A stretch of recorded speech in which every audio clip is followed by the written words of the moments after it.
Hey guys, it's Nancy. So yesterday I got a little bit too much sun out doing some gardening.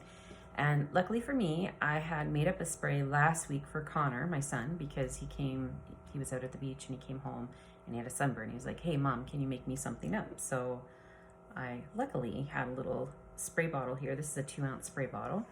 And I had made up an after sunburn spray for him. And so before I talk about kind of the oils in here, all I do is I add about 50 to 60 drops. For a 2-ounce bottle like this, I probably add 50 to 60 drops of essential oils. And I just even it out amongst the ones that I'm using. So if I had 6 oils, I would do 10 drops of each, or I would just divide it up. It doesn't have to be exact, okay? And so I would just put the oils in and then I top it up with fractionated coconut oil. So the oils that I actually put in mine, I put peppermint because it's really nice and cooling to the skin and feels really good. And then I put lavender because it's all things calming. And I know I say that all the time, but it is so good for calming, irritation or inflammation to the skin. So it's good for burns. It's known for being good for burns. So probably makes sense it'd be good for your sunburn.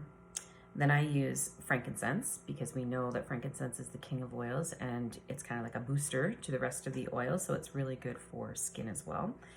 And then I add a little bit of tea tree, or maybe you have melaleuca, depending on if you bought it in the States or in Canada. They label them differently, but it's the same oil. And I like to add the tea tree because if you do have a little bit of blistering or something, it actually helps, kind of it's good for wounds and things like that. So I add those. So one thing I would just tell you is, if you don't have all of these oils, it's okay. You could substitute a little bit. I use oil recipes just like I do with cooking recipes. Some days I have everything and I use those, and other times I just use or substitute what I have. So if you didn't have frankincense oil, maybe you could use copaiba oil, or you could use Europalm, or you could just leave it off as well. And then that's it.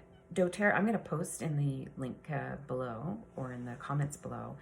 doTERRA has a recipe, and what they do is they add, they have a recipe for the oils that they use in theirs, and then they top theirs up with aloe vera juice. I just didn't happen to have that on hand, so I used coconut oil. And one other thing that I want to remind you is remember that your citrus oils are photosensitive.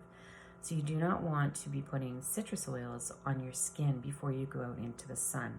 So things like wild orange, lemon, bergamot, petitgrain, those types of oils you don't want to put on the skin before you go out into the sun.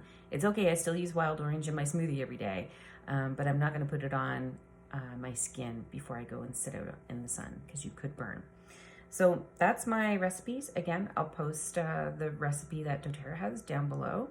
And I'd be really interested to see if you guys have used an after sun spray with your essential oils, and what did you put in it? Did you have the same types of things, or did you put something different in it?